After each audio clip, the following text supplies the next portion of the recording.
Solomon Buchi has been dragged out. My people, the relationship expert Solomon Buchi, that is a relationship expert, is now being cancelled by the people that see this one, you're not doing it well, say that you are not doing it correctly, to the extent that he has disabled his Instagram handle because of he wrote something negative about women. So women started bringing out plenty of chats of how he begged them money on their inbox and come outside, post that women are lazy and all that. The first one that he did was when he proposed to his girlfriend. The proposal that's supposed to be just maybe 2 lines, and she replied yes. Some people threw words. Solomon Buchi started writing novels.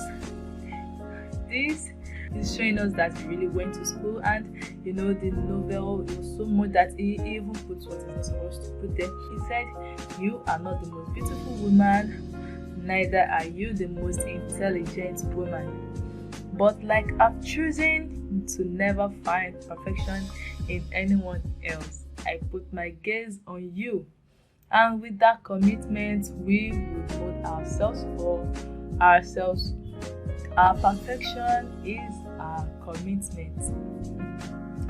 Stating that you are not the most beautiful woman / intelligent might sound like it's not a compliment, yeah? But it's a realistic base for real love.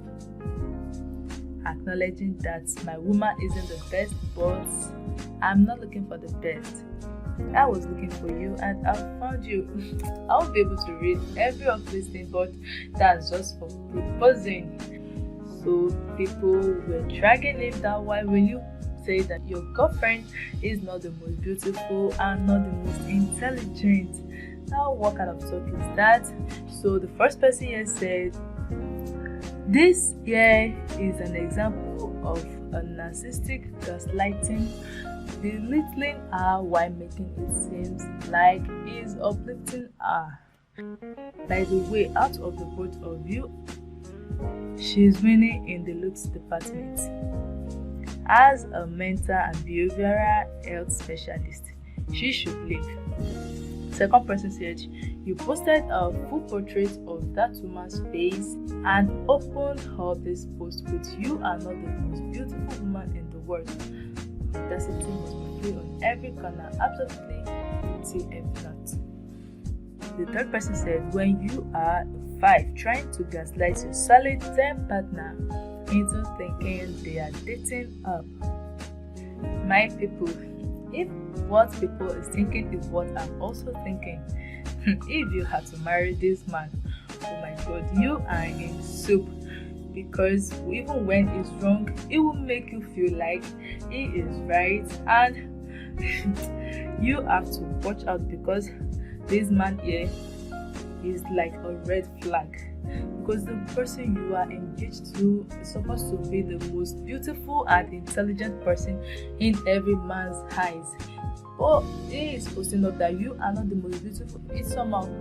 Alright, this aside, he come here again to post another thing that makes women to drag him, and is saying something negative about women being broke or something. In fact, let me just read it out for you.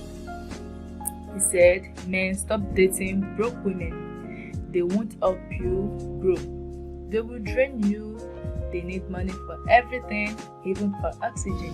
They hate work, but they love soft life. Check their IG. You will think they are millionaires. Avoid dating broke women, but give them jobs if you can. And someone said, yes, women are going through a lot. It's not every woman that is financially down or broke that hates to work as suggested in this write-up. This statement has no boundaries, and it suggests that the writer is just being mischievous. A broke woman today may not be a broke woman tomorrow.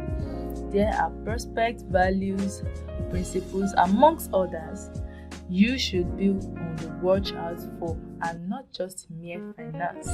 Who no get today go get tomorrow. Cheers to all the hardworking women out there striving so hard to make things work. May you succeed. Amen. No, it's not really all women that are broke are lazy. Some are just not opportune to have their jobs at the moment. So just watch what you say every time. If all men should be like this, it is very, very bad. So that's how another person here said he is a lazy man. He tried to find an easy route by writing, and then he found that too requires a lot of work. Look at how a writer tweets. Buchi. Another person said, I understand people needing a little assistance here and there, but insulting broke babes, then requiring a GoFundMe to have your wedding after begging for funds to buy engagement ring is just. So that's how ladies are just upset with what he posted online. So that's how it is very good to talk less, especially about women, because they are really emotional. Can you imagine you begged for money to buy engagement ring of the person, and you are still abusing these same people? That's how people started posting up how he begged them for money on inbox. So let me just read some of them for you. This person said, Shebi, you see, everyone thinks I'm a big boy. I am, but now I broke. I'm doing a video and need support like mad. The video is almost 100k. So the person replied, I don't know of anyone who, but for me, I'm really broke. The recession is killing. Things are hard and money is not circulating.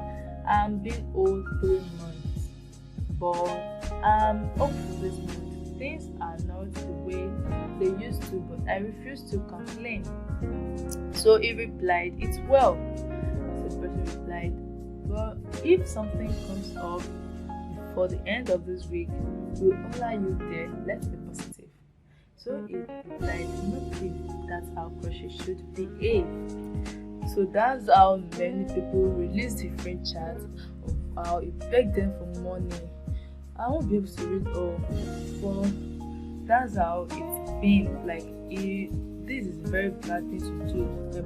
Begging them in private to help you with money, and then coming out to shame them of being broke, and that's very, very bad for a man. I'll just read this one for you.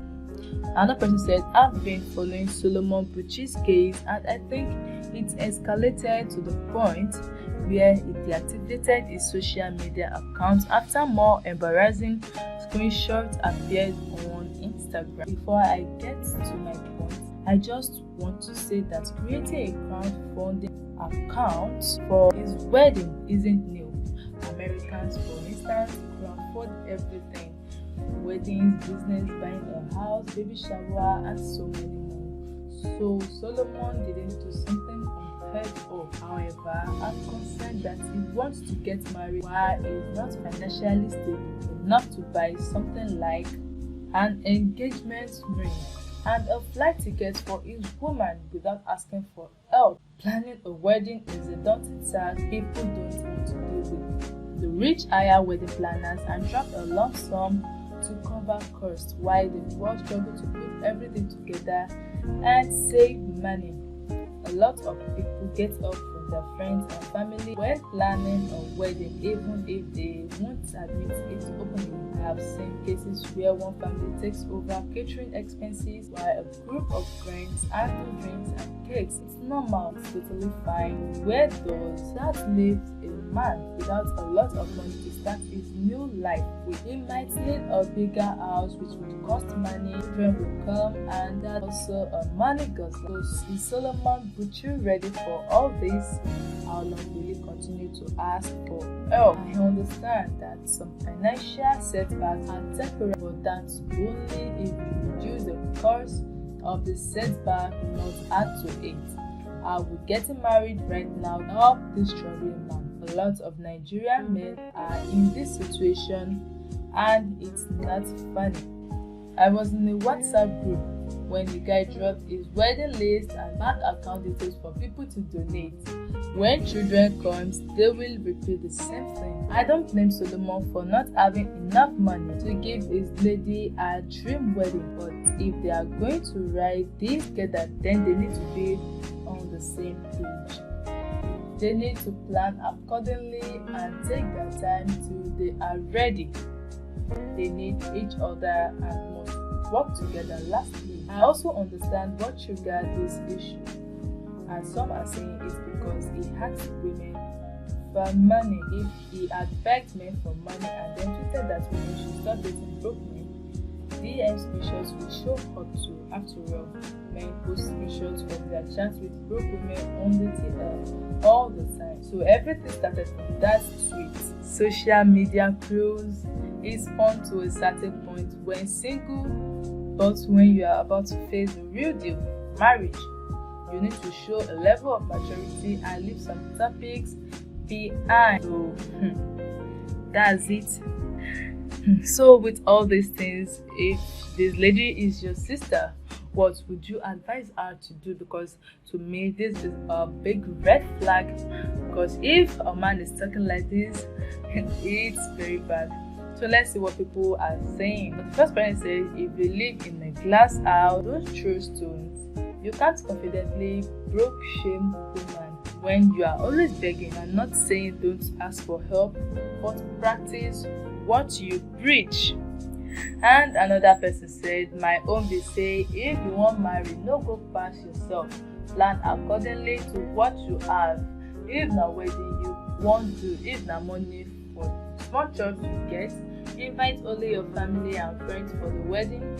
Do your small chops, share, give them, and everybody will go their house, go chop. Plan yourself, stop competing with people. So that's how people were telling him to practice what he preached and stop begging people for money in private and also abusing them or insulting them in public. Alright, you should stay beautiful and I will see you later. Bye.